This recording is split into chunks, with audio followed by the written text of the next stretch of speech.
OBC unity जिंदाबाद। OBC unity जिंदाबाद। GD Sharma commission नहीं चलेगा, नहीं चलेगा। जीडी शर्मा कमीशन नहीं चलेगा, नहीं चलेगा। जीडी शर्मा कमीशन नहीं चलेगा, नहीं चलेगा। जीडी शर्मा कमीशन नहीं चलेगा, नहीं चलेगा। जीडी शर्मा कमीशन नहीं चलेगा, नहीं चलेगा। जीडी शर्मा कमीशन नहीं चलेगा, नहीं चलेगा। जीडी शर्मा कमीशन नहीं चलेगा, नहीं चलेगा। जीडी शर्मा कमीशन नहीं चलेगा, नहीं चलेगा। जीडी शर्मा कमीशन नहीं चलेगा, नहीं चलेगा। जीडी शर्मा कमीशन नहीं चलेगा, नहीं चलेगा। जीडी शर्मा कमीशन नहीं चलेगा, नहीं चलेगा। जीडी शर्मा कमीशन जमा कराओ मोरिया बिलादरी को सेंटर की लिस्ट में शामिल करो। मोरिया बिलादरी को सेंटर की लिस्ट में शामिल करो। मोरिया बिलादरी को सेंटर की लिस्ट में शामिल करो। मोरिया बिलादरी को सेंटर की लिस्ट में शामिल करो। जी सर, क्या अपना मैं बंसीलाल चौधरी।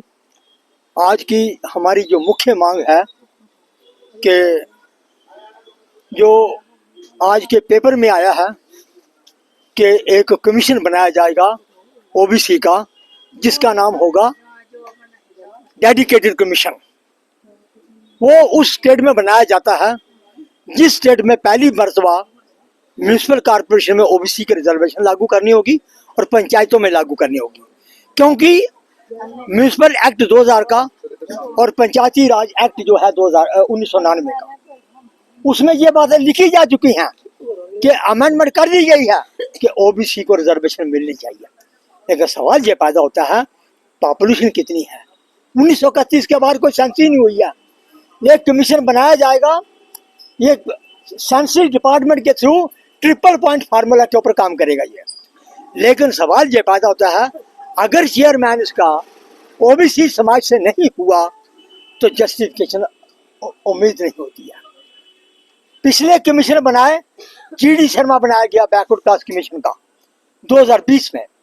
92 साल की उम्र, उस वक्त उनकी 90 साल थी, आज वो 92 साल की हो गया। मैं 72 साल का हूँ। अगर मैं बाजार में कहीं अपने फैमिली में भी बैठता हूँ तो हम कोई बात ऐसी कर दें तो कहते हैं ये 70-72 हो गया, मैं डोरी में कहूँगा 70-72 हो गया। अरे भाई, तो वो तो 92 साल के हैं।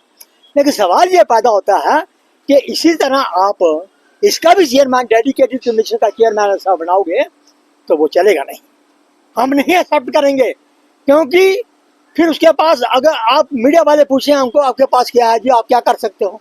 अरे भाई, हमने वोट की चोट की है अभी चुनाव जो हुआ लोकसभा का, इसके अंदर आपको पता है कि जो जुगल किशोर शर्मा सिर्फ 72,000 वोटों से जीता है, 70,000 वोटों। लेकिन पिछली जो थी 3,40,000 की लीड थी उस वक्त। आज सवाल ये पैदा होता है कि 2.5-3 लाख वोट कम हुआ अगर तो किसी की कोई जरूरत, ओबीसी ने कहा कि वोट की चोट होगी बिल्कुल। लेकिन सवाल ये पैदा होता है, अगर इसका भी कमीशन का चेयरमैन अगर ओबीसी से ना हुआ तो फिर जो असेंबली के चुनाव में वोट की चोट होगी। आप ये पढ़ रहे हैं कि बोरिया बरादरी को ओबीसी की केंद्रीय सूची में शामिल किया जाए। ये इनको 18 जून 2019 को इस जम्मू कश्मीर की जो ओबीसी की सूची थी उसमें ऐड किया गया। लेकिन सवाल ये पैदा होता है कि केंद्र की सूची अलग होती है और स्टेट की सूची अलग होती है। और उसमें अब सवाल ये पैदा, जो सेंटर की सूची में होंगे, जितने सेंट्रल गवर्नमेंट के डिपार्टमेंट्स हैं या सेंट्रल गवर्नमेंट के स्कूल हैं, केंद्रीय विद्यालय वगैरह, उसमें 27% आरक्षण तभी मिलेगा जब इनके पास लिस्ट में